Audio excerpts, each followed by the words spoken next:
you. All right, ladies and gentlemen, all right. Listen up. We got some good things to go over with you before we start, because you are going to be part of the performance tonight, okay? Now, folks, a few things to remember. Here's what you absolutely cannot do.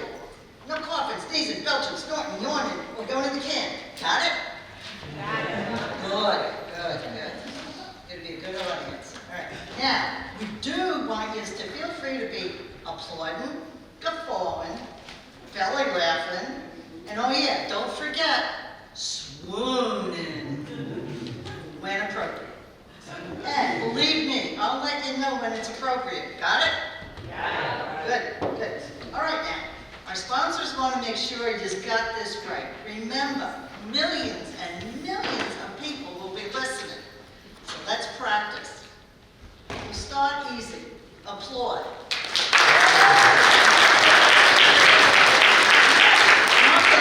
Not bad.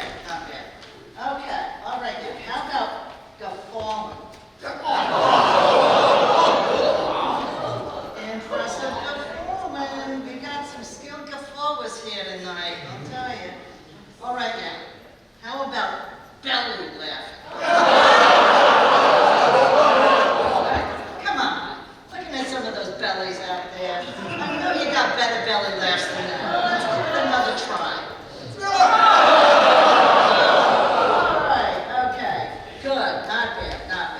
And finally, the big one, the swoon. Wow, professional swooning, I like it. That was some good swooning. Okay, you got it? Good. All I want you to do is have fun and don't make me come down there and give you the stink eye. Just have fun tonight. Okay, get ready, Mr. Livermore. We're on in 5, 4, 3.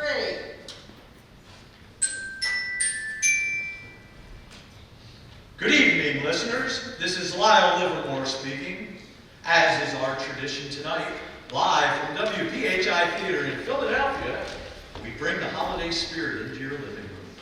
This evening, we take you on a journey across America, one certain to make you laugh and cry, as we present a Yuletide Odyssey.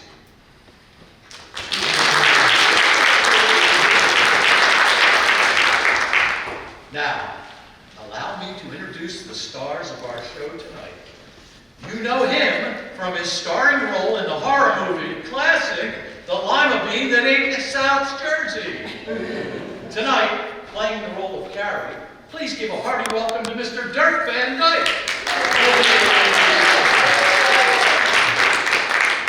Gracing our stage tonight, fresh from his week-long performance off-Broadway in Zorba the Geek, playing the role of Danny, say hello to Mr. Harrison Hollingsworth.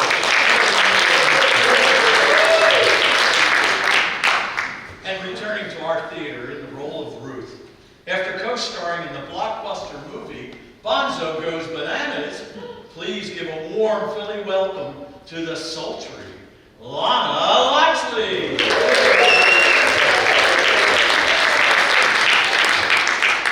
Tonight, these headliners, along with our all-star cast, bring you this tale with our sincere wish that your Christmas may be a joyous one, and with the hope that the telling of a Yuletide Odyssey may help to make it so. So, let's get started. Ladies and gentlemen, our storyteller, Mr. Randolph Montgomery.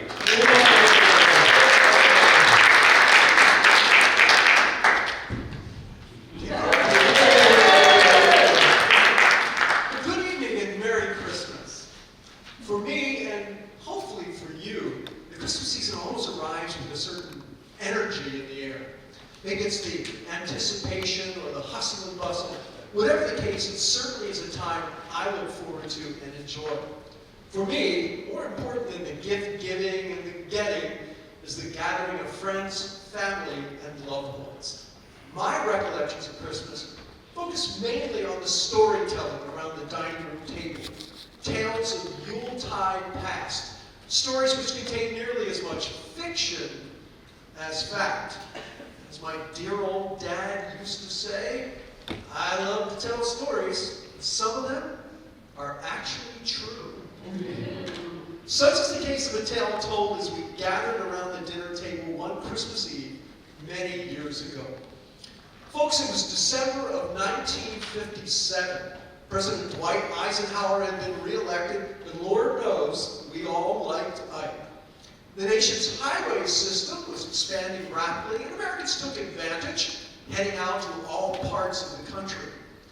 One such band of travelers began a journey in Philadelphia, a journey each member would never forget. Now, according to the Greyhound Bus Company, the coast-to-coast trip was scheduled to leave Market Street on December 16th and arrive on the West Coast 8 days later, just in time for the holidays. Boarding the bus in Philly, some of the travelers would stay on for the duration, planning to exit at various points on the West Coast. The first leg of the trip followed a route to southern New Jersey, and then proceeded north, concluding in Scranton, Pennsylvania. The man behind the wheel was Ivan Pavlova, a barrel-chested, fun-loving type who grew up in Latvia. For the former World War II tank commander, handling a Greyhound bus was a piece of cake. Hey, you sports! First aboard the bus was Stella Stone, a retired Philadelphia first-grade teacher. She had a reputation as a strict disciplinarian, but truly loved her kids. And despite working for 35 years, never forgot the student's name. Randolph Montgomery, I remember you when you were knee-high to a grasshopper. Taught your mom and dad, too. Yes, ma'am. So they told me. Next to climb on was Cary Brantwood, a prospective sportscaster on his way to a big new job as baseball play-by-play announcer for the Single-A Yakima Braves. Followingly challenged, he covered his bald pate with the world's worst toupee, which had a noticeably different color and often shifted in mid-conversation. Hello there, folks. This is Cary Grant, live from the bus station in the city of brotherly love. You get the idea. He loved to hear himself talk. He was followed moments later by William Pasquini, better known as Billy from Southville. He knew every back alley of his beloved section of the city and loudly proclaimed his love for the Phils, the Warriors, and the Eagles. Trouble was that there was a rumor that Billy needed to lay low for a while, and the left coast seemed like a safe place to do so. Yo, how you doing? Next to join the bunch was Sandy, a vivacious, carefree registered nurse who smoked like a chimney. It was well known among her fellow nurses that the profoundly amorous Sandy had never met a doctor she did not love, at least temporarily. I'm gonna find me a comfy spot, take out my carton of Luckies, and watch the world go by. Then came Father Patrick, a kindly priest who was an absolute blessing to his community. Having served his country as a Navy chaplain, he proudly sported an anchor tattoo on his right forearm. On the left could be found the logo of his beloved Phillies. Bless you, my son. Oh, thanks, Father. The good father was followed by James Kelly, quiet, affable type sporting an FOP jacket.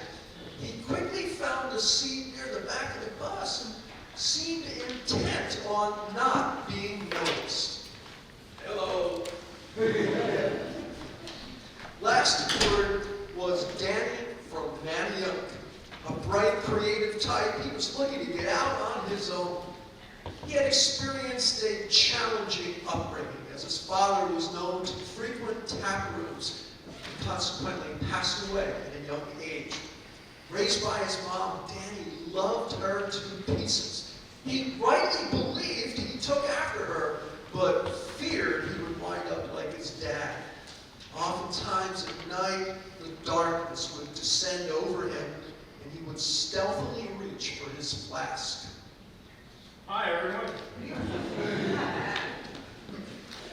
Well, with all aboard, the voyage began. The Greyhound cruised out of the city, spewing black exhaust as it rumbled over the Ben Franklin Bridge. Yo, are we there yet?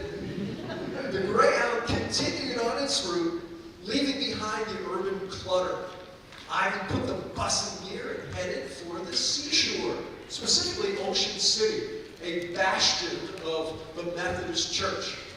2 pairs of coast-to-coasters boarded there. First on was a young couple who were expecting their first child. Well, hello there. Welcome aboard. I'm Stella. I'm Lauren, and this is my husband, Ralph. Hi, Ralph. Looks like you two are getting ready to expand your family. Can't wait. Lauren is due in mid-January. We were both really excited about the baby. I'm sure. So how long have you been husband and wife? We were married last February. Oh my, newlyweds. So how did you two meet? Well, that is an interesting story. I was working at Drexel as a secretary, and Ralph was an engineering undergrad. We met in the dining hall. Yep, I was so enraptured by this beautiful young lady that I just had to say hello. This is where the story gets a little murky. The truth is, Ralph is a little clumsy. Me? Yes, just a teensy bit, dear. He has a habit of gesturing while talking, and I guess he got a little excited and accidentally spilled his yoo-hoo all over my jumper. I felt so bad about the spill, they took me over to Penny's and bought me a new one. I must admit, I was impressed. After that, it was not long before we fell in love. He popped the question, and after Ralph graduated in December, we were married. Did you have a honeymoon? Oh yes, it was so romantic. 4 days at Bush Kills Falls, followed by 3 more at Mount Airy Lodge. Wow. And then back to work? Well, yes, but when I found out I was expecting, I decided not to go back to work.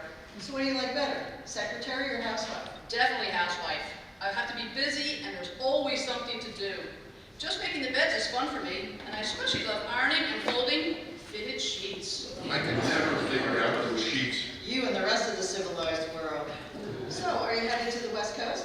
Yep, I have a big job interview in Seattle where I have family. In fact, Lauren is going to have the baby out there. Well, congratulations, you two. If you need anything, Lauren, let me know. I'm happy to help out. Well, thank you, Stella. That is so kind. Well, also boarding in Ocean City were the Johnsons, Pastor Paul and his bride Ruth. The pastor was a recent graduate of Shelton Bible College in Ringwood, where he earned a divinity degree with a minor in sin identification. Ruth was a card-carrying member of the Women's Christian Temperance Union. They had truly enjoyed Ocean City, an alcohol-free town. Now, the pastor wore his clerical collar at all times in public, and upon entering the bus, noticed Father Patrick. With much in common, they would soon become acquainted. Well, the journey continued on to the southern tip of the state, stopping in Cape May. Yeah, tired, old, Victorian shore town. Some of the travelers satisfied their midday hunger and thirst at a local hangout known as the Ugly Mug. And despite Father Patrick's urging, that group did not include Pastor Paul and Ruth. The route then shifted 180 degrees as the Greyhound huffed its way northward of the beautiful, brand new Garden State Parkway, en route to the less than lovely beaches of Atlantic City. Pastor Paul, we have an hour break in Atlantic City. Would you and Ruth care to join me for a bite to eat? Sure, we'd love to. I visit here often, and I know a great place on the boardwalk. Open year-round. Best French fries at the shore. Oh, I love fries. Sounds perfect. So the three got to know each other over burgers, fries, and Cokes. Father, that big building there, isn't that where they crowned Miss America? You bet. And then in the next morning, Miss America strolls right out here on this very beach. And the way she plays, and all the photographers take their pictures. Oh yes, that's that's right. I remember seeing photos every year in the Philadelphia Bulletin. Gotta love the shore. I do love the shore, and strange as it may seem, I'm especially fond of the sound of seagulls. Now be careful there on those seagulls, Paul. Make sure you keep your hat on. Oh, I get it. Surprises, we don't want that. Right. Now, the seagulls are interesting creatures. You want to talk about a one-track mind? Well, all they think about is food. They seem to have a sixth sense for finding it, too. Really? Really? Absolutely. Here, I'll show you what I mean. And with that, Father Patrick tossed a French fry into the air and watched as a squadron of seagulls dove in. The luckiest one came out of his dive with the newly purloined French fry sticking out of his beak. That's amazing. Never fails. I have tossed those hundreds of fries up into the air on this very boardwalk, and not one has ever touched the wood. Mind if I give it a try? Sure, but if you really want to have some fun, throw what's left in the cup all at once. Gotcha. So as Ruth hurled the remaining fries into the air, seagulls flew in from as far away as Kennebunkport, Maine to feast on these freebies. And just as Father Patrick indicated, not one fry touched the ground. Well, back on the bus, the journey continued, but with the exception of Ruth and the two clergymen, there was virtual silence. No one speaking above a whisper. A lack of interaction between the riders would have made for an extremely long, boring, uncomfortable ride. But fortunately, Ivan the driver came through in the clutch. Much too quiet on bus. Need entertainment. Back when I drive tank in Big War, crew and I do group sing. How about it, sports? Sure, Ivan. Sounds like fun. Yeah, that's a great idea. Great, Ivan. Why did you pick this up? No problem, Bob. Sing favorite song with gusto. Barnacle Bill the Sailor. Oh, wait a minute, Ivan. You might want to pick another song. I was in the Navy, and I know the words to Barnacle Bill the Sailor. I mean, we've got ladies present. You're right. Okay, then pick second favorite song. Beer Barrel Polka. Excellent choice. Love it. Let's do it. Ready? A 1 and a 2 and a roll out the barrel. Roll out the barrel of fun.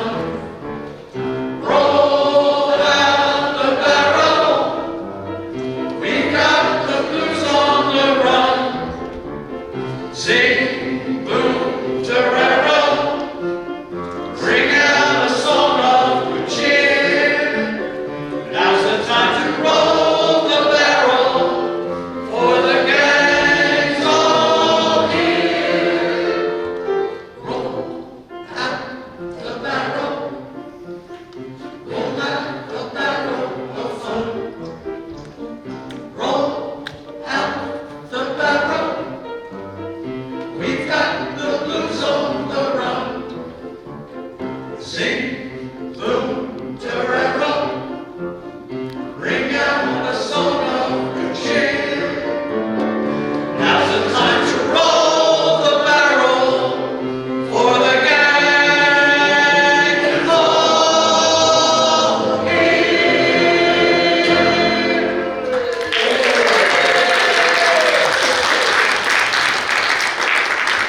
Well, a few more songs followed that rousing rendition, but just moments later, the singing was interrupted when Ivan was confronted by a common problem for bus riders, other drivers, and in response, used language not approved by the Greater New Jersey Methodist Conference. His happy nature was occasionally waylaid by his temper.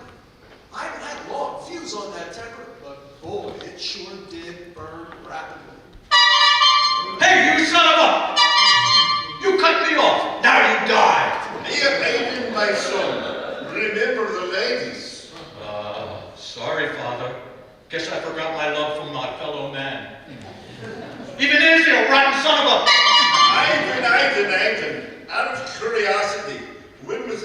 last time you went to confession? About a year ago. A year ago? You're overdue. Went to confession with old Orthodox priest. Lasted 7 hours. Had lots of sins. Had to say 2,000 Hail Marys. You think maybe I get credit for so many Hail Marys? How about we let it slide tonight, my son? Father, you good God. That's my job. So, Father, why you travel cross country? I'm headed for a family reunion. So you have brothers and sisters? 10 kids in all. 5 girls, 3 of whom are sisters. I know that. No. I mean 3 of them are nuns. Oh, I get it. There's Patricia, Mary, Kathleen, Maureen, and Eileen on the girls' side, and on the boys' side, me, Patrick, Sean, Seamus, Ian, and Mario. Mario? Ah, yes, my mother loved Mario Nunza. Hey, I had little Mario. God rest his soul. He was married to my favorite Aunt Mary Teresa. Still going strong at 88 years young.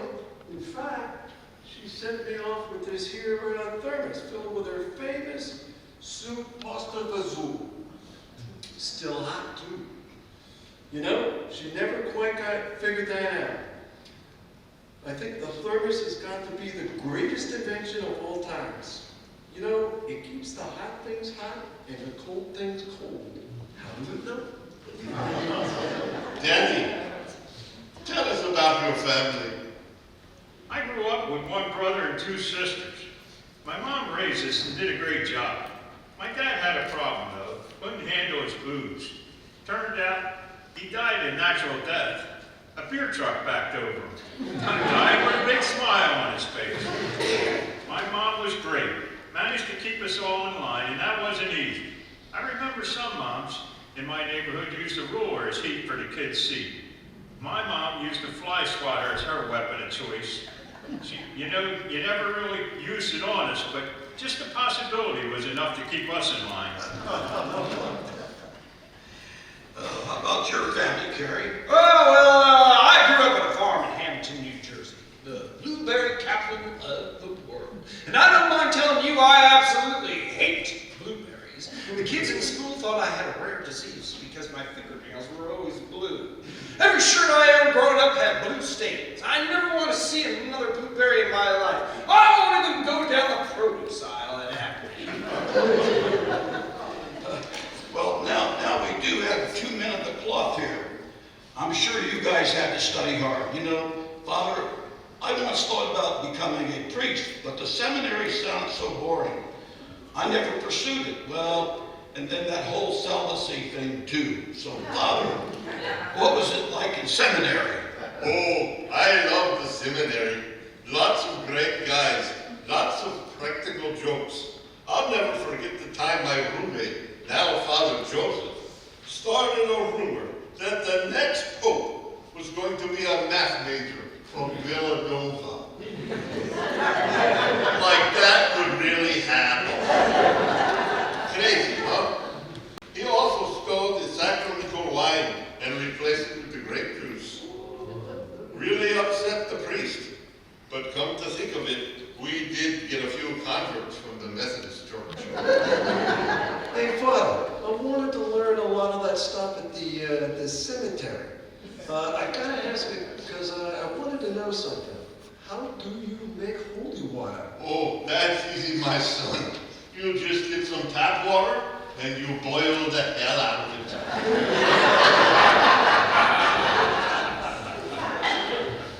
Well, I'd love to chew the fat some more, fellas, but it's getting late. Don't want to keep the ladies open. Well, the ice had been broken and the travelers began to get to know each other. And as it turned out, the old phrase, "it's a small world," proved to be true when Stella took a good look at James. You look familiar. You wouldn't be little James Kelly, would you? Well, in person, that's me. I was wondering if you'd recognize me. My friends call me Jimmy. Well, you'll always be James to me. You were in one of my first classes. I sure remember you, Miss Stone. Boy, do I remember you. So James, what became of you? What do you do for a living? Well, I became one of Philly's finest. Put in my 20 years and retired early. Good for you, James. In what division did you work? I was in the traffic division. I wrote 14,789 tickets in my career. And you'll be proud of me. Never misspelled a word. And I always received compliments on my penmanship. All thanks to you, Miss Stone. I remember thinking you had talent. Couldn't multiply 2 times 3, but he had excellent penmanship, excellent spacing and slant. So where are you headed? Well, thought I'd head out west and check out some land on the way. Maybe buy a small farm. That's great. I'm sure you will do very well. Thanks, ma'am. While Stella and James continued their discussion of old times in first grade, Billy and Father Patrick also found a common ground. Hey, Father, what parish do you serve in Philly?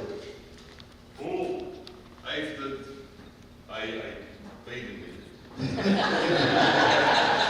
Father's checking on the sacramental wine. I had too much of the sacramental wine. So, Father... I serve as Blessed Lady of Kensington. Really? Then you must know my brother. He used to go there. What's his name? He goes by Barry Jerry, because, you know, he's just a little crazy. Oh, sure. I know Gerald. I remember him. Such a nice young man. He used to help the parish get their cars inspected. I haven't seen him in a while. How's he doing? Well, Father, he'll be doing better in about 3 months. 3 months? Why 3 months? Well, if he keeps behaving himself, he'll get out of the joint and at Greaterford. Last time I visited him, he swore he'd never boost another car or sell another hot inspection sticker. Oh, very well. Give him my list. Tell him to come see me and visit me in the confessional. Well, thanks, Father, I will. Now, Ruth, in particular, wanted to get to know the members of her new flock and came away amazed by what she learned about Sandy the nurse. Hey, Sandy, have you been watching the young mother? She looks like she's about ready to pop. You might be right about that, but look, it's not going to be a problem if she goes into labor. I've helped deliver hundreds of babies. Really? Absolutely. My 4th husband was an obstetrician. I worked in his practice for the 3 years that we were married. It was the only time we saw each other. 4th husband? Yep, 4th of 4. Let me see if I can remember the others. First was her, a plastic surgeon. Great hands. I was his 4th wife. He's on number 6 now. Did you ever let him do any work on you, Sandy? Never. Wouldn't let him touch me. I mess with perfection. Indeed. Okay, so then there was my 2nd husband, Wally, an anesthesiologist. 5 feet, 2 inches, about the size of one of the 7 dwarfs. In fact, his nickname was Dopey. He was one of the best gas passers on the main line. He ditched me and ran off to Vegas with his receptionist. I think I slept through most of that marriage. Only lasted 6 months. Oh dear, such a shame, sweetie. No, not at all. I get 4 figures in alimony every month. Now, husband number 3, Marvin, the proctologist. A what? You know, Rear Admiral. He was in the Navy? Kind of. I used to call him Old Squint. Nice guy, bad husband. Liked to talk about work far too much. Ooh, that stinks. You're telling me.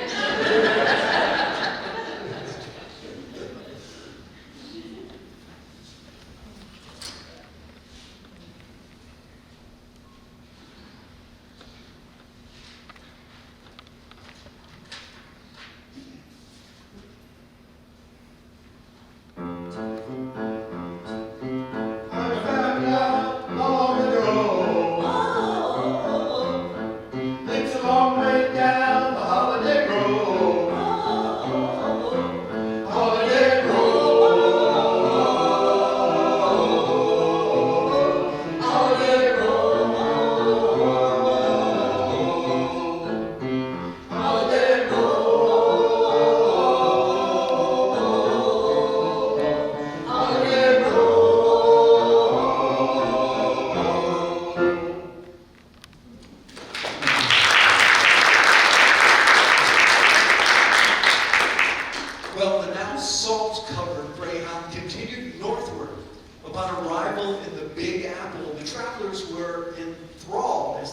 gazed at the towering skyscrapers. The brightness of Times Square illuminated their path as they gawked at the thousands of twinkling neon lights and enormous holiday decorations, while also marveling at the preparations in progress for the dropping of the ball on New Year's Eve.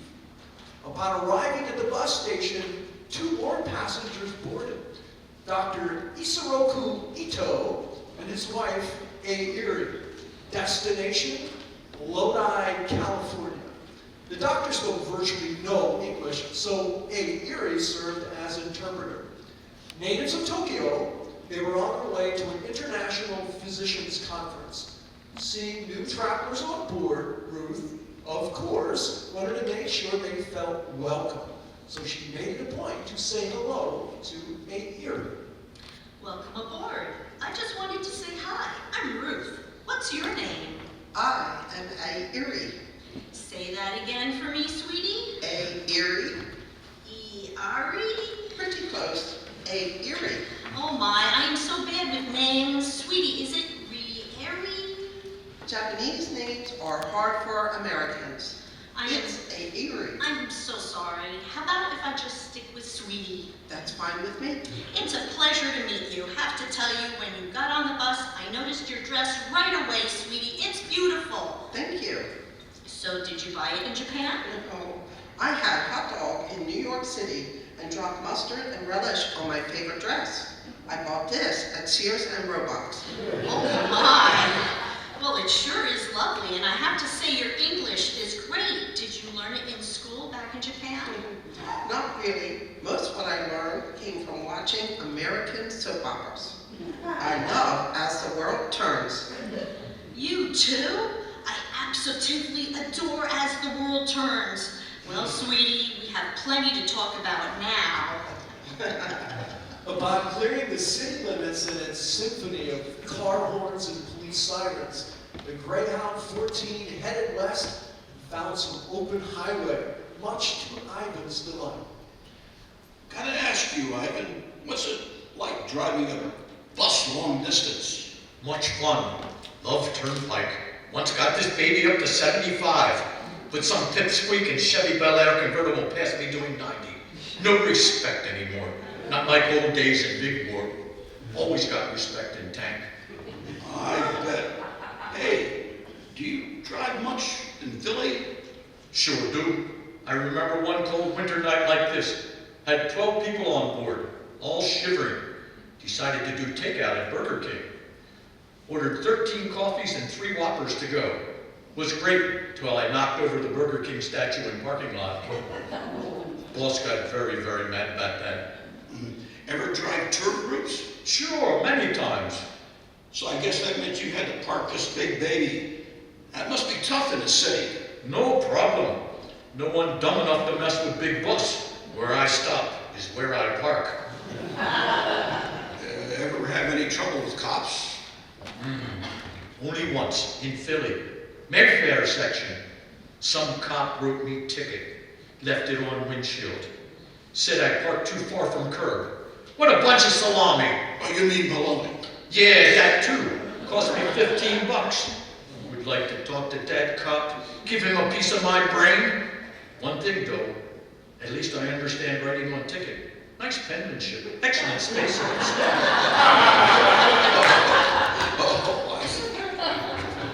With many miles to go, the travelers passed the time in conversation. Such was the case with Billy and Carrie. So, Carrie, who's a baseball announcer? I love baseball. Love my fighting films. Lived and died with the whiz kids in 50. So, being a broadcaster, you know any big leaguers? Sure, plenty. Got to interview a bunch of Phillies down in Clearwater years ago. Whoa, who's your favorite? Oh, now that's a tough one. Robin Roberts had such class, and Eddie Waitkus. Remember when he got shot by that crazy lady? Well, he showed me a scar. And old Puddinhead Jones was special too. You interviewed Puddinhead? Sure. He's tied for my second favorite all-time players with Andy Semenuk. Well, you know, Andy and me being Italian and everything. I'm pretty sure Andy is not Italian. Really? I guess that drops Andy down to number 3. Well, so who's your number 1 guy? Well, that's easy. That's Woody Ashburn. Love the way he plays. Runs like a deer. Never strikes out. Seems like he hits 10 foul balls every time he's up. Ah, Richie Ashburn, the Flash from Tilton, Nebraska. Great player, great guy, great interview. You actually interviewed that Whitey? Absolutely. Told me some great tales from the diamond. Okay, best story. Okay, well, you mentioned foul balls. He told me about the time he was facing a tough southpaw. He said he kept fouling off pitches into the seats, and one after another. Unfortunately, he lined one to the grandstand right at a little old lady. Nailed her on the old coconut. Broke her nose. Whoa, really? Was she okay? Well, I'm not so sure. Whitey told me that the game was paused because they had to put her on a stretcher. Oh, no. Yes, sir. Whitey said the game then resumed, and as they were taking her out on that stretcher, he smashed another line drive into her, breaking her leg that time. Oh, no! Yeah, but more importantly, Whitey went 3 for 4 that day, and the Titans beat the Dodgers 4-1. Attaboy, Whitey! Yeah. Upon arrival in Scranton, Ivan said his goodbyes, and his replacement, Rocco Abinizio, came aboard. Rocco was born in Abruzzi, Italy. After immigrating through Ellis Island and settled in Bayonne, New Jersey. He would be at the wheel from a long ride to Chicago. Rocco also loved to sing, and it was not long after he took over that the highway was filled with the sound of the Traveler's Chorus. Hey, you my friends, Ivan had told me y'all love to sing. How about you help me sing in my favorite song, and then we take a request. Excellent, Rocco. What's on the top of your Billboard list? Let's see. How about That's Amore? That song, does everybody know the words? No problem. How about I sing the words and you sing the That's Amores? Perfect, that we can do. When the moon hits your eye like a big pizza pie. That's amore. When the world seems to shine like you've had too much wine. That's amore. Bells will ring, ting-a-ling-a-ling, ting-a-ling-a-ling, and you'll sing Vita Bella. Hearts will play tippy-tippy-tay, tippy-tippy-tay, like a gay tarantella. When the stars make you drool, just like pasta fagool. That's amore. When you dance down the street with a cloud at your feet, you're in love. When you walk in a dream, but you know you're not dreaming, signore. Scusami, but you see, back in old Napoli, that's amore. Scusami, but you see, back in old Napoli, that's amore. That's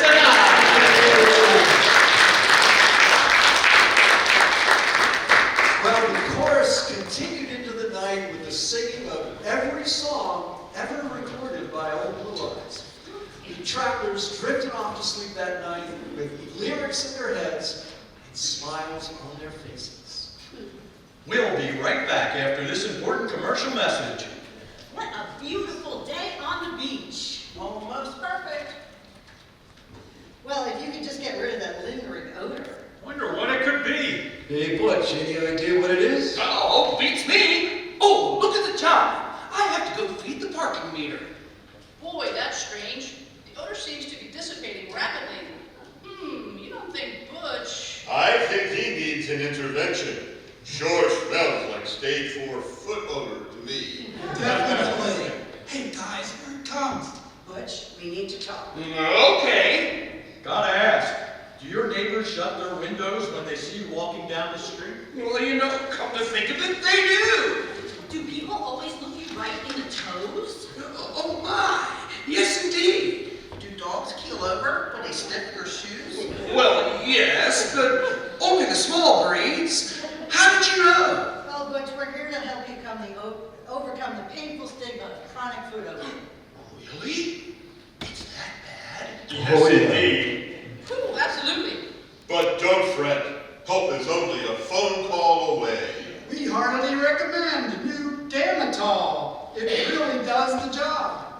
Damatol? Definitely the cure for those hot, sweaty, smelly feet of yours. Really? With Damadol, your days of dread are over. And it's so easy. Just sprinkle Damatol powder on your toesies 9 times a day.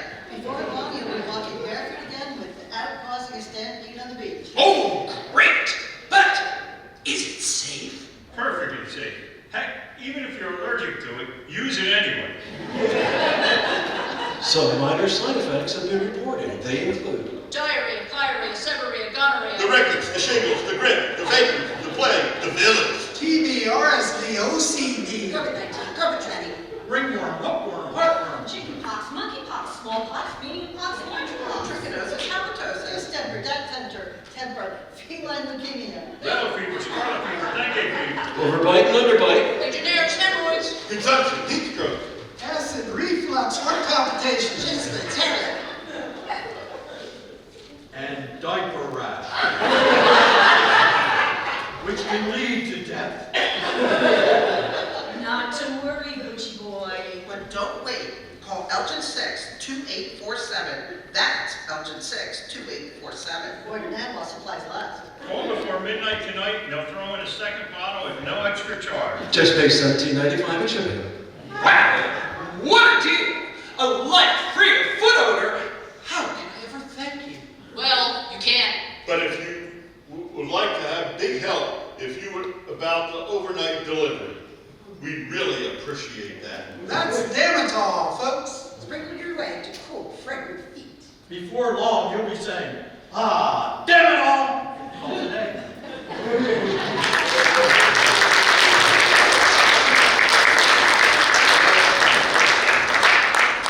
And now, back to our production of A Yuletide Odyssey.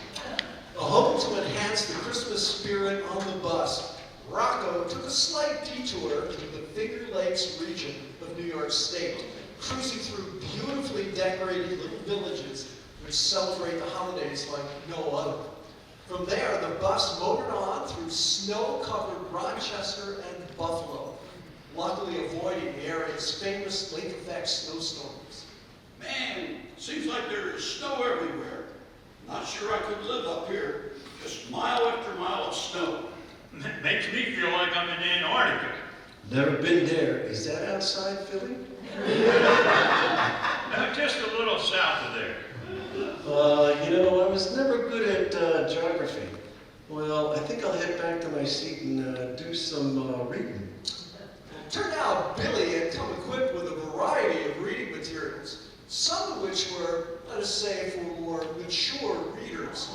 He liked one monthly magazine in particular, which always featured a provocative photo in the center. The type of magazine that Ruth, in her puritanical lifestyle, did not know much about. Oh, Billy, I see you have a magazine. I was wondering, sweetie, if I could borrow it when you're done. I'm all out of things to read. What, this here magazine? Yeah, I don't know. You see, this is a journal for my medical correspondence course from the Dr. Hugh Hefner School of Medicine. Oh, I see. Some of the photos look a bit risque. Oh, no, not really. This month's issue is on anatomy, and specifically the respiratory system. Pretty dull stuff, really. Doubt you'd be interested. Lots of technical terms. Big words like pneumonia and phlebitis. Important stuff to know. Plus, I gotta hold on to these journals to get ready for my final exam. I'm planning on opening up my practice after graduation in May. Oh, I see. Well, good luck, Doc. Nicely done, Billy boy. You know, I was thinking of going to medical school myself. Let me know when you're done studying. Now here in Cleveland, Danny had the he noticed her working with a small piece of paper, folding it carefully into an interesting shape. May I ask what you're making? I am making a crane, a lovely bird. I learned as a child. Japanese love to make cranes.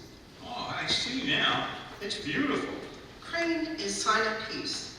Peace for oneself, peace for others. What are you doing? Keep some, give most away. Good to give peace, don't you think? Absolutely. I have some in my bag. Would you like to see them? I'd love to. With that, Aerie showed Danny a bag containing hundreds of multicolored cranes in various sizes, all expertly folded. They're beautiful. I love them. Would you like to learn how to make them? I sure would. So Aerie gave Danny a 50-step tutorial on how to make paper cranes.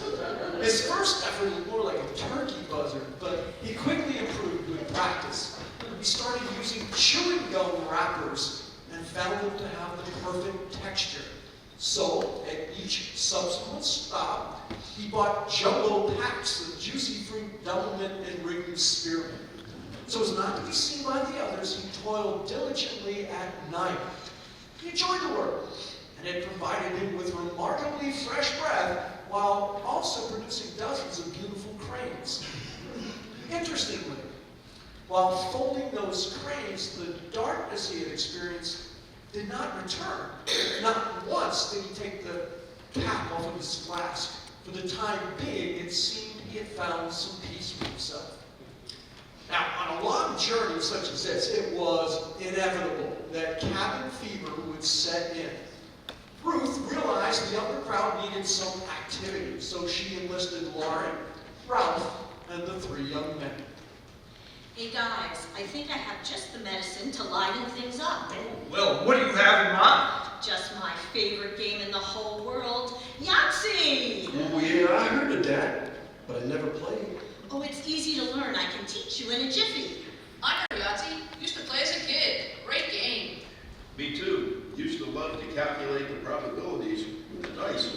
That's how I learned to use a slide rule. But do we have 5 dice? Oh, yeah. I have a whole bunch in my bag. And we need a container to shake them up. Anything around here we can use? Yeah, here, try this. I keep my dentures in these. Hey, any port in a storm. And we need to make up some score sheets, too. No need, sweetie. I can always have an extra pad of Yahtzee score sheets in my handbag. You never know when you're going to find a hot game.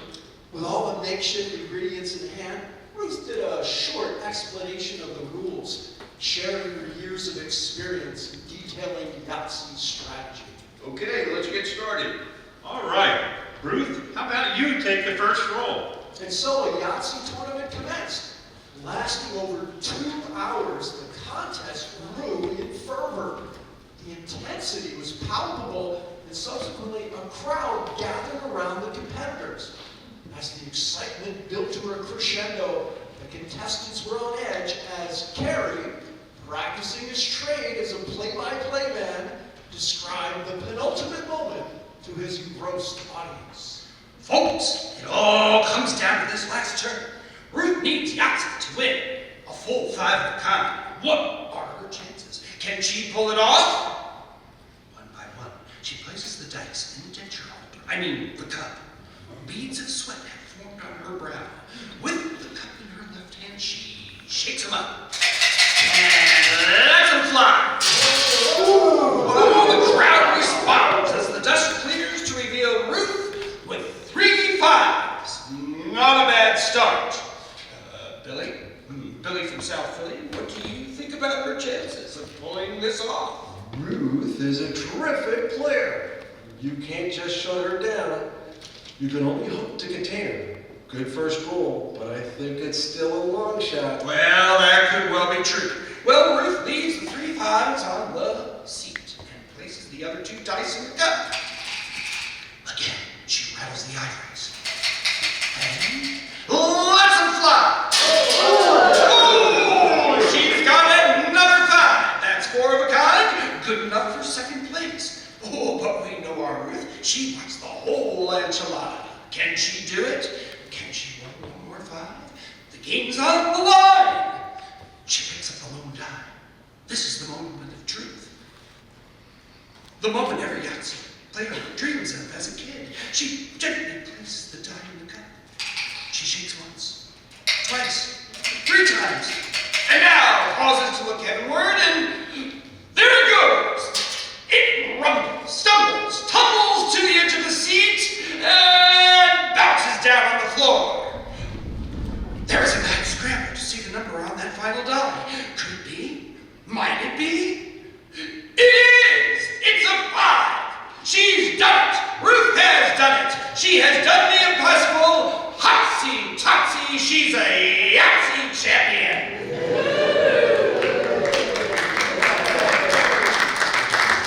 And with that, Ruth was crowned the official Greyhound Yahtzee champion of the world.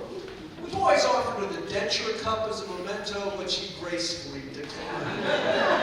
Well, time flies when you're having fun, and the Yahtzee contestants were surprised to look up and find they had arrived in the Windy City. There, they bid farewell to their new friend, Rocco. Oh,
I guess not.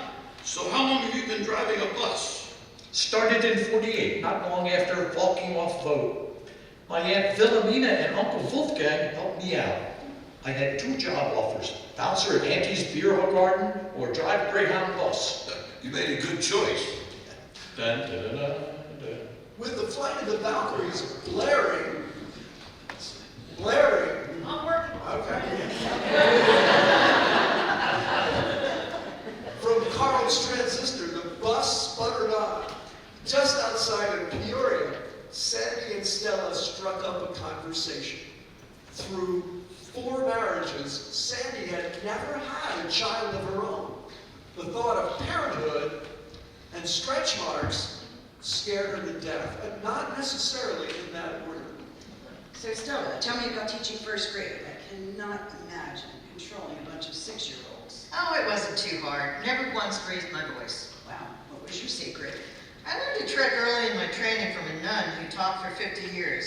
The first student who acted out wound up inside with me and the sisters for lunch while the others enjoyed recess. The other 43 kids in the class got the message. Never a problem after that. I'll bet there had to be a few urchins who tried to get away with something naughty. Well, there were only a few, and they're all buried at Fernwood Cemetery. Just kidding. So what was your favorite prank? Well, there was one little guy, Joseph Rizzo, quite a handful. One day he asked to go to the boys' room. I gave him permission, and I told him he had 3 minutes. So off he hustled. Now, my old school had a window in that boys' room that looked out over the back of the school and the custodian's room. So on that bright sunny day, Bert, our custodian, opened his door to the outside and felt some raindrops. He thought that was odd, being that it was such a sunny day. Then he looked up and spied little Joseph peeing out that second floor boys' room window. Oh my goodness, I imagine little Joseph received some stern punishment. Oh yes, he and I spent some quality time together after school that week. He learned how to wash blackboards and clap erasers. So do you know what became of Joseph? Oh sure, he became an officer in the Philly Fire Department. Figures. It was a natural. Not far from St. Louis, young, expectant mother Lauren seemed to grow more uncomfortable by the minute. Her husband was with her the whole time, never more than 10 feet away, and always inquiring about her health. How are you feeling, dear? Oh, my stomach's a little queasy, but I'll be fine. Maybe it was the 5 pieces of deep dish pizza, the quart of lemonade, and the 7 Dixie cups you ate. You were so nice to put up my cravings, sweetheart. Well, please stop me before long. I can get you some lifesavers. Actually, I was thinking about a tuna on rye with extra pickles and a yoo-hoo to wash it down. Kind of brings back memories of the day we met. Do you remember? How could I forget? It was really tough getting that yoo-hoo stain out of my jumper. Well, the Greyhound bus pulled into the bus station in St. Louis at precisely 9:32 a.m., 1 minute before its scheduled time of arrival. Carl, the driver, scurried off the bus with his transistor radio and a bag of 9-volt batteries in hand. His replacement, Hiram Higgins IV, would quickly endear himself to the traveling party. Standing 6 feet 4 inches and tipping the scales north of 300 pounds, Hiram kept his ample midsection in tow with the help of industrial-strength suspenders. He was truly lovable, always smiling, instantly ever in spring. Welcome aboard, Hiram. I'm Sandy. Howdy, ma'am. Pleased to meet you. My friends call me Hi. Well, hi. So what neck of the woods do you come from? I was born and raised in Hogback, Arkansas. 3rd generation Razorback farmer. Suey. So how did you wind up behind the wheel of a Greyhound? Well, that's a long story. Believe me, I've got time. Regale me. Okay, well, first I love my hometown. I knows everybody by their first name, all 67 of them. What I didn't like was school. I was much happier slopping hogs than doing algebra. That all changed in 8th grade. When I met my darling Daisy Sue McAllister, prettiest angel I'd ever seen, we was sweethearts at first sight. After that, I just could not concentrate on no book learning. It was pretty frustrating. Turns out, 8th grade was the longest 3 years of my life. Well, I turned 16 and decided school was just not for me, so I quit. Daisy and I ran off and got hitched. I had a super honeymoon in the luxury suite at the Hogback Motel with a beautiful view of the incinerator out back. Well, 10 months later, little Hiram 5 come along and I had to make a decision. Now, working on a pig farm is hard, pretty tough to make ends meet sometimes. So when I saw an ad for Greyhound bus drivers in the Hogback Herald, I thought I'd give it a try. Now, I'd driven every kind of farm equipment there is, so driving a bus was pretty easy. After 3 weeks, I was proudly polishing up my Greyhound name tag. What a great story, Hi.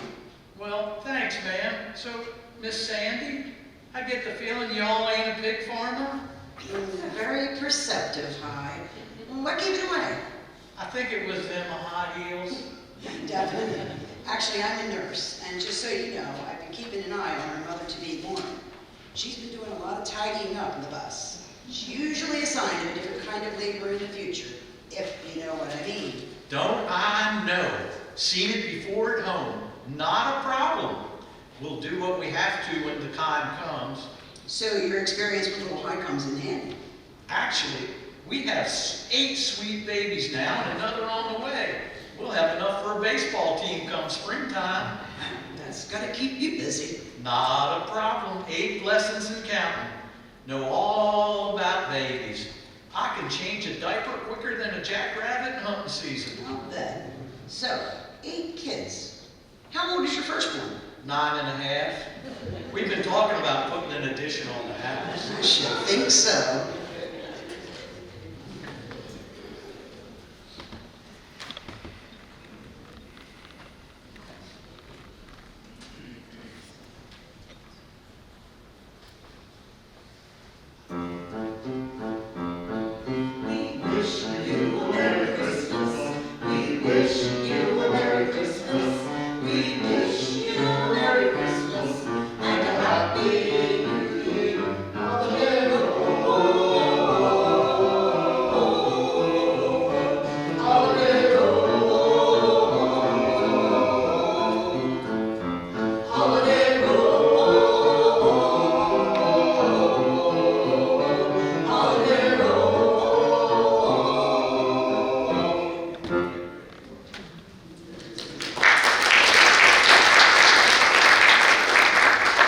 Now, throughout the trip, there were others who joined the group, but only for a stop or two along the way. One such rider boarded in St. Louis, kept to himself, preferring to nap most of the way to Dubuque. Not a word did he speak in rude, and his silence produced great curiosity among the fellas on the bus. Hey guys, the cop in me is kicking in. I got a bad feeling about our sleeping beauty over there. Oh yeah? Why? He ain't moved a muscle since he got on board. I know. I've seen him somewhere before. Really? You think he's a celebrity? No. I think I've seen his picture in the post office. So he's a postmaster? I think he's on the FBI's most wanted list. Whoa, really? Yes. And I'm worried about what's in his suitcase. Huh. You worried about what, his dirty boxes? That suitcase looks just like what the mob in Philly used to tote around their Thompson submachine guns. What do we do? Just sit tight. Don't let the panic in. So James, Billy, and Danny kept a discreet watch on the mystery man. Less than a mile from Dubuque, the suspected felon awoke and reached for his suitcase. The boy's eyes grew large as the swarthy stranger snapped open the case just as the bus pulled into the station. Okay, folks, 30-minute rest stop here in beautiful Dubuque, Iowa. Quickly and quietly, the solo rider closed his suitcase and made his way to the door, stopping next to Hiram. Hey, Herb, great to see you. Hope you had a good trip. Great to see you too, Hi. Best to Maggie and the kids. Hey, hi. You know that guy? Sure, that's Herb Jones. He's famous in these here parts as the best spit valve repairman in the Midwest. He once fixed Louis Armstrong's trumpet after it was damaged at a Mardi Gras stampede. He always gets off here in Dubuque to drop off some instruments at Professor Harold Hill Elementary School. Oh, I see. FBI's most wanted, eh? Guess I don't have to make that call to your pal J. Edgar Hoover. Okay. Now that stop in Dubuque was extended slightly due to a bit of a scare as Lauren and Ralph arose to stretch your legs at the station. Lauren stopped suddenly in the aisle, bending over in obvious discomfort. What's the matter, honey?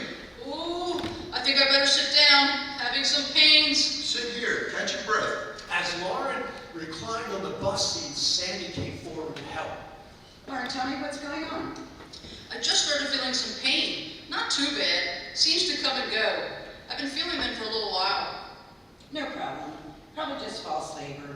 But rest here a bit and we'll see how you do. It's really not bad. Just a little uncomfortable. No problem. Unfortunately, it's just part of the process. Danny was right. Sure enough, after a little while, the discomfort passed. Lauren returned to her seat in the back, content to rest, while Ralph watched over her like a hawk. Later, farther down the road in St. Cloud, Minnesota, Hiram took the initiative to enhance the bus's Christmas decorations. He noticed a small pine tree behind the bus station. Checking to make sure no one was watching, he used his prodigious strength to yank the burgeoning sapling out of the ground. He quickly absconded to the bus with his 4-foot pine in tow and placed it in the front row. But, as it turned out, Danny proved to be the real hero in St. Cloud. Hey everybody, gotta tell you, I found this great sandwich shop around the corner. They have super specials, and it turns out today's promotion's pretty neat. You buy a jumbo ham sandwich and they give you a free pen light. Anybody interested? I'd be glad to take your order. Put me down for one. We'll take 2. Put me down for 7. Hiram's big appetite resulted in a pocket full of pen lights, while the others all wound up taking advantage too, securing their freebies in the process. But now nearing Bismarck, North Dakota, the clergy convened, and the topic of conversation turned to the eclectic nature of those on board, with particular attention paid to their religious background. This certainly is quite a group. They come from all walks of life. I suspect from a variety of faiths as well. Well, I know the Catholics are well represented here, with James, Stella, and Billy. Well, and how about you, Danny? Were you raised in the church? Well, Rev, I come up from a family of priesters. We went to the Lutheran church on Christmas and Easter only. Lately, I've kind of become an agnostic, but I even have my doubts about that now. I see. Hey, Yuri, how about you and Isuroku? We are Buddhists, Shinto too. Wonderful. And you, Sandy? Father, for years I did not believe, even though I was married in 2 churches, 1 synagogue, and on Sniggers Beach in Cape May. So I guess you could say I was an atheist. But seeing the miracle of birth with all those babies through the years now, there just must be someone special up Bless you, my dear. Hey, Hi, what about you? I come from a long line of proud Baptists. I remember being baptized at 13, big for my age. I hit the water so hard my robe came off. There I was, butt naked. I made such a splash that the folks started running and yelling, "Tsunami! Tsunami!" Never did get to meet her. She must have been from out of town.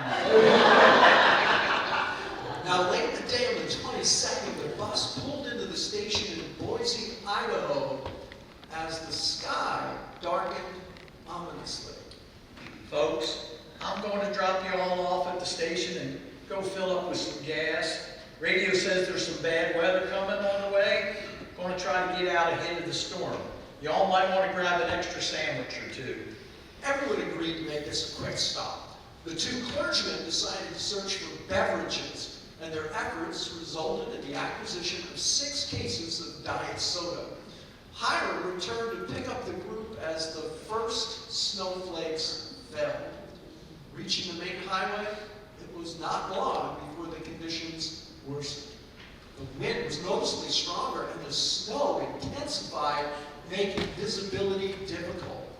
Hiram was forced to slow down considerably. Well, soon battered by winds near hurricane force, the Greyhound bus could venture no farther. What in tarnation? Ah, shucks. Never seen anything like this, folks. I'm sorry, but I gotta pull over. Can't see 3 feet ahead and the snow is piling up on the highway. Now, we got plenty of gas, so I'll keep the motor running. It'll stay warm in here, no problem there. We're gonna be just fine. Just gotta hunker down and wait it out.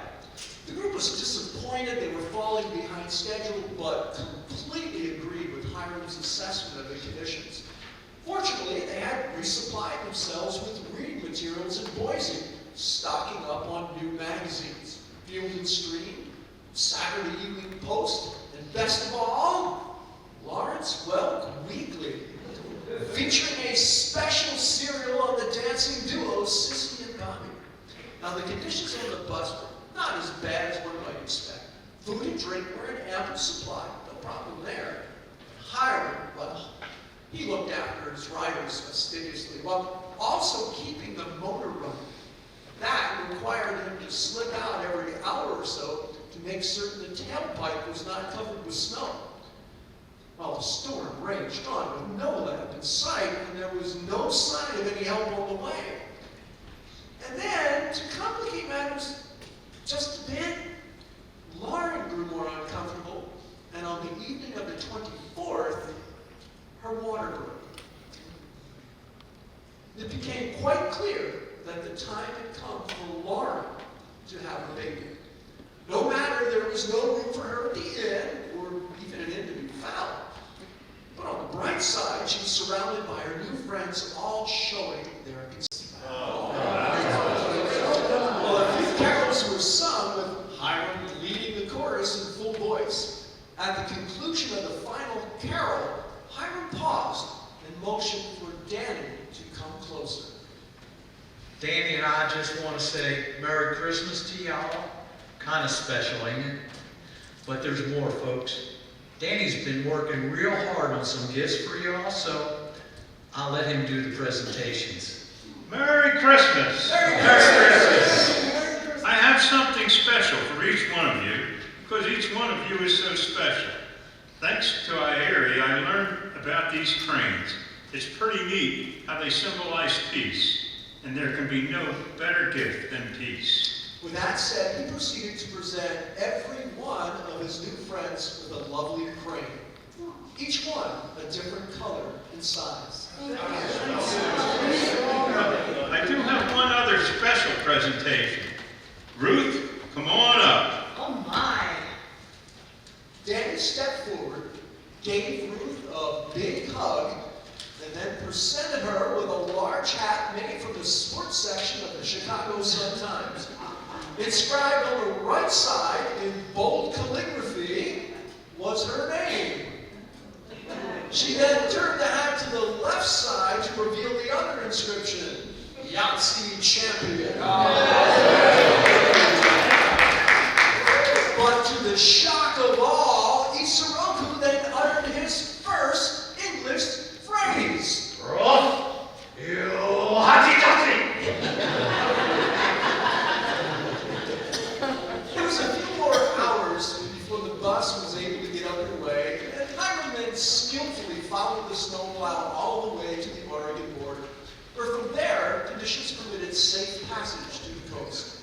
The ensemble all pitched in to care for the wee ones, fighting over whose turn it was to hold them. After every feeding, though, they were turned over to James, one at a time, as the former policeman demonstrated his forte, burping babies. His technique involved a combination of firm rubs and gentle pats, and always produced the desired result. Maybe not this time. So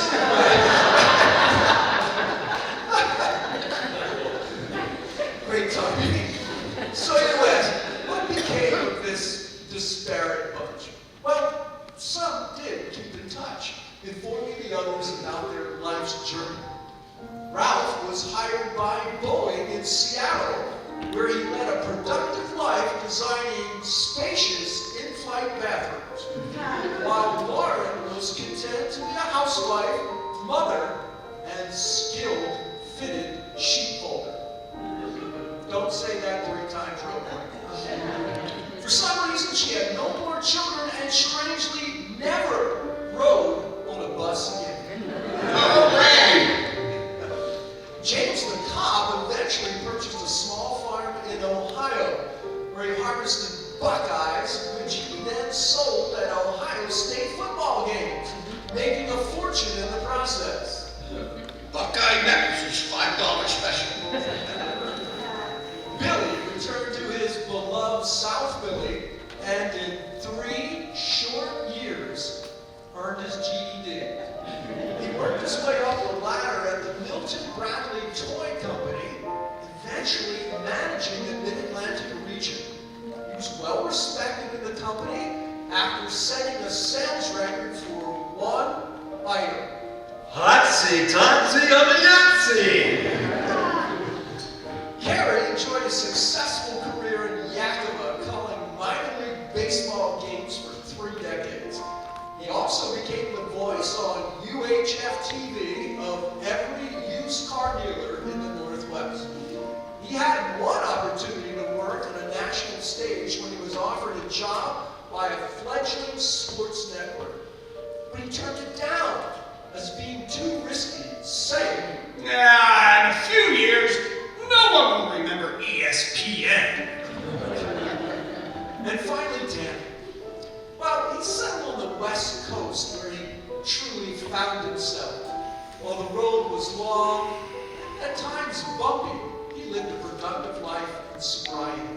He settled in Petaluma, a little town nestled near San Francisco in the wine country, where he became a certified counselor, helping a myriad of people in need through the years. He touched all he served and made it a point to present each of his clients with one of his handmade cranes.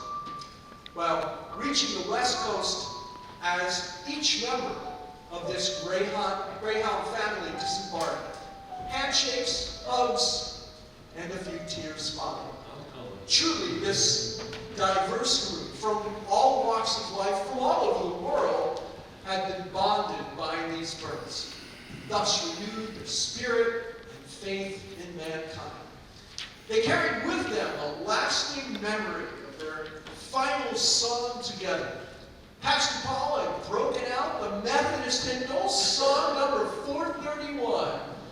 And on that cold, snowy, early Christmas morning, they sang this song together. We invite you to join in.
This is Lyle Livermore saying thank you and good night.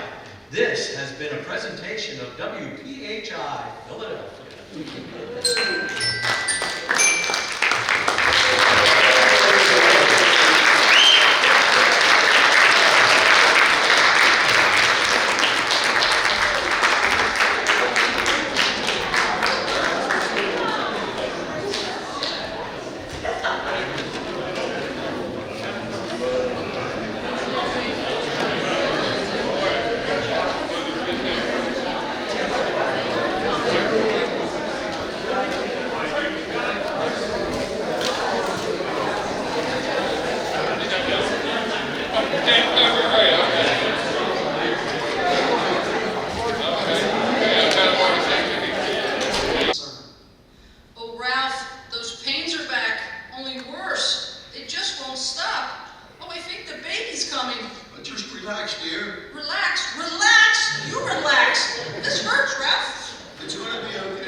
house. Never in a Greyhound, once on the trailways, and twice in a yellow cab. With the neighbor running. You want to talk about pressure? Everyone gathered around, jostling for a position. Okay, enough. Get back to your seats, everyone. This young mother needs some privacy. Okay, but we really want to know how she's doing. Not every day we gets to see a baby born. All right then. One of you can come up and keep the others informed. The rest should remain in their seats with their hands folded or sit Indian style on the floor. Yes, but which one of us? Hey, I was born for this. This is what I do. Play by play. Okay, Carrie, you have my vote. All right. Well then, howdy, folks. It may be gray and snowy outside, but it's warm and cozy inside here in Spudville, Idaho, as we get ready for the birth of Ralph and Lauren's baby. Little mama is surrounded. We've got Nurse Sandy on one side, Dr. Ito on the other, with soon-to-be Papa Ralph sweetly holding his bride's hand, while Stella provides security around the huddle. Right now, there's a confab going on as the doc and Nurse Sandy use sign language to determine their strategy. Folks, Sandy just held up 2 fingers. Not sure what that means. Is it 2 minutes until birth? 2 minutes between contractions? Let's check with Stella on that. Stella, any idea what the 2 fingers mean? Not now, Carrie. Okay, we'll check in with her later. No, so let's return to the action in the back now. Lauren is looking distressed, yet Natalie attired in her blue polka dot dress with matching accessories. Very nice earrings, although her makeup sure could use some work. With that, Stella maneuvered over to Carrie with fire in her eyes. She smacked him on the head with her NBA monthly magazine, knocking his toupee askew in the process. You definitely do not want to make me cross, Carrie, so tone down the fashion descriptions. Now, after repositioning his toupee, Carrie continued as his audience hung on every word. So, let's get back to the action. It appears we have a big contraction coming. Ooh, that was a tough one. Oh, but wait, there's been some progress made with that last contraction. Oh, wow, folks, we've got a special delivery coming. Wait for it. Wait for it. And it's out of there. We have a boy. We have a boy. Let me see if I can get a word with Papa Ralph. Ralph, congratulations. Tell us about that birth. That was really something. Well, all went well. Proud to have a son. So proud of Lauren. She's a real trooper. Any thought about having more children? Well... No! Any ideas on a name for the little tag? Not at this time. I'll have to confer with Lauren on that. Well, congrats on your beautiful baby boy. Well, folks, Ralph is headed back into the fray, and right now there is a discussion between Sandy and the doc again. Lots of hand gestures. Oh, hold on, folks. I think we figured out what the 2 fingers meant. Looks like we're playing a double-header today. Yes, sir. Get ready for twins. Here we go. Holy cow! We've got a baby girl. Good gravy in the Navy, folks. We've got a pair of wee ones. How about that? But wait, hold on. Now there is more banter between Sandy and the doc. Are they looking for a triple play? Could it be? Well? We'll be right back after these words from our sponsor, Kalamazoo Kazoo and Cigar Company. So, Mabel, you're back. We missed you. Thanks. I hear there's big news about our band. Absolutely. This year, we're adding percussion. Yes, Kalamazoo Kazoo and Cigar Company has expanded their musical repertoire with the addition of their exciting brand new rhythm sticks. Oh, wow. That will add such depth to our band. I can't wait. Hey, girls. Hey, look, girls, here comes the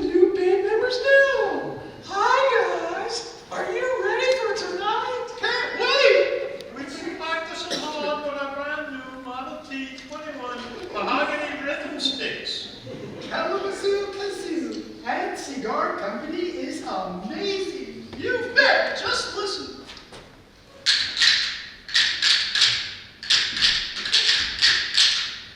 Remarkable design. Lightweight yet durable. Easy to play, easy to store. Versatile, too. Just think, girls, we've got classical, country, and jazz sticks available. So glad we get the Kalamazoo Kazoo and Cigar Company catalog. It was so easy to order. Just call Kingswood 3-0765. That's Kingswood 3-0765. So what are we waiting for, Ben? Let's make some music. Mr. Conductor, hit it!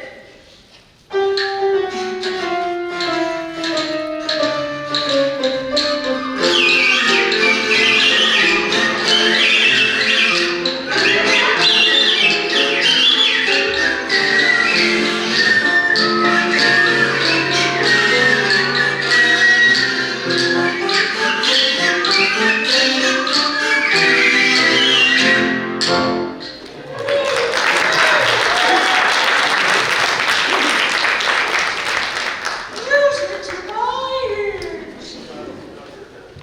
You too can be a master musician. Don't wait. Order today. And now, the conclusion of A Yuletide Odyssey. Back to the action on the bus. While we were away, there was a development.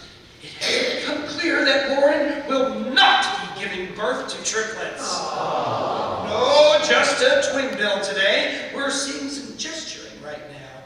It looks like Nurse Cindy is making a cutting motion, like she needs a pair of scissors. Yes, that's it. She needs something to cut the umbilical cord. Anyone have something sharp with which to cut? Yeah, I think I got you covered there, Carrie. I got quite an assortment of knives and other sharp instruments. Never traveled without them. Got my Swiss Army knife, always a versatile tool. And of course, my switchblade collection. I got those in 6 1/4 and 7 3/8. No, I believe she's just looking for a pair of scissors. Oh, I got that too. Here you go. Oh, all right. We're good. All tied up. Couldn't quite tell if that was a sheep shank or a clove hitch. Now, there is one more request. We've got to keep the wee ones warm. Hey, I can help you out with that too. This is for the little fellow. My Phillies jacket.